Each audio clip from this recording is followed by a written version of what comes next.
Hey guys, so I did some research about Megan's Law, and what Megan's Law is is the common term used to refer to the collection of state laws that require law enforcement authorities to identify sex offenders to the public, largely via the internet. At least 48 states have developed easily accessible sex offender internet registries, and more than 540,000 individuals were listed in 2006 on Megan's Law registries. So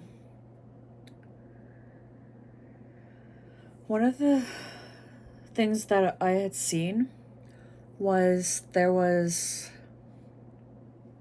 I'm not entirely sure what company it was, but there was a company where they had hired a mail delivery person. I guess he collects like the bin of mail that comes in from the US, from the post office, and delivers it or does the inner mail. And he actually was on Megan's Law registry. And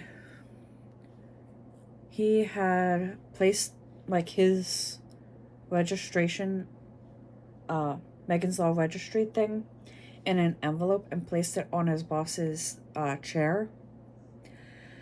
And out of curiosity, the employer actually went on to make that state's Megan's Law registry and found his information. Now, that is actually a key piece of information because of what I'm about to tell you.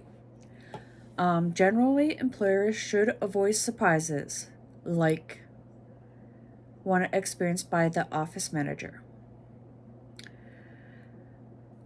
By expressing proper pre-hire due diligence with all employees.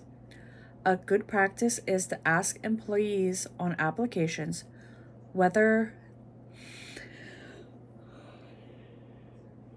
they have ever been convicted of a felony, and if so, to disclose details. Employers also must train managers to effectively interview job candidates to conduct background checks.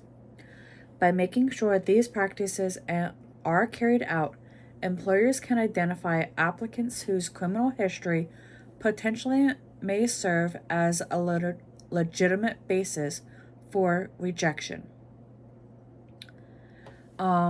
Megan's Law is a federal law in the United States that was enacted in 1996 in response to the 1986 murder of seven-year-old Megan Nicole Kenyak, who was raped and murdered by a twice convicted sexual offender who had been living across the street from her home.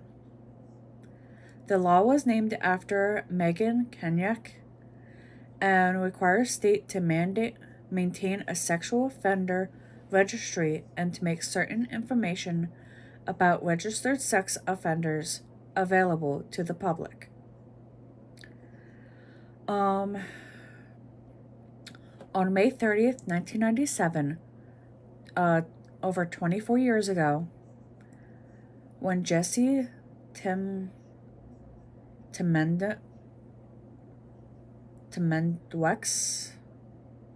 was convicted of kidnapping, raping, and murdering 7-year-old Megan Kenyak, who the case had already changed American law. Kenyak had gone missing from her home in Hamilton Township, New Jersey, in July of 1994. Within 24 hours, her body was found dumped in a nearby park. In the aftermath, her parents said they would never have let her play outside unsupervised if they had known that their neighbor, Tamaqua,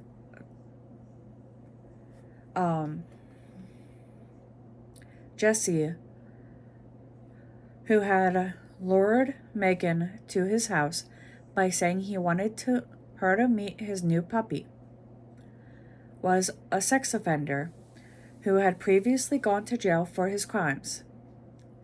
That statement sparked a nationwide outcry that led the state to pass Megan's Law, requiring communities to be notified when sex offenders moved into their neighborhood. Other states did the same, and President Bill Clinton signed a federal version into law May 3, 1996, which created an online sex offender registry.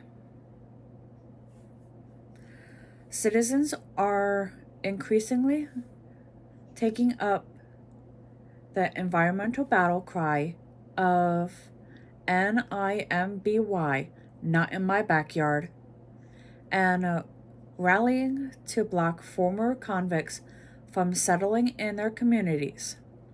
Local groups are pressing state assemblies for tougher detention laws and parole conditions.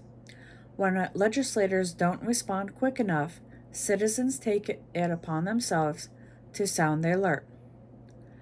As a direct result, more and more states are enacting laws that put the interests of the community before the rights of ex-prisoners. The laws says Patrick Stanford of Southern Legislative Conference, are very representative of the fundamental shift in approach to crime. Not so long ago, it was early release prisoners' rights.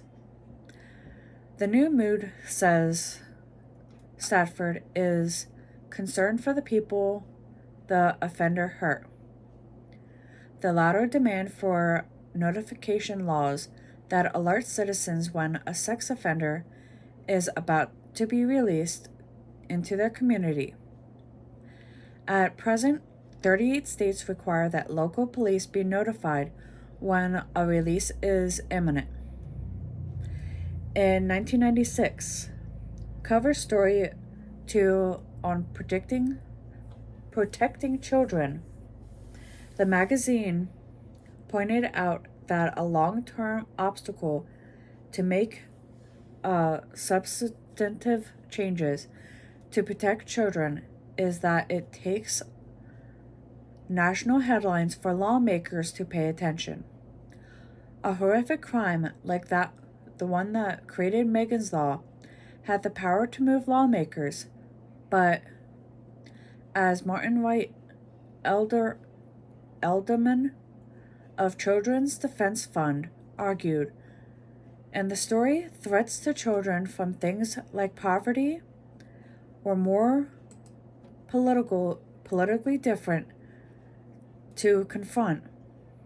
Unlike the civil rights movement, Time reported, however, for that matter, the seatbelt, drunk driving, and environmental movements, all of which have changed the way Americans live, the children's movement is more like a series of spasms than a focused, well-coordinated effect. Today, all 50 states have some version of Megan's Law. Tamaqua, who was originally sentenced to death, is now serving a life sentence after the state abolished the death penalty. And with that, I will see you in the next one.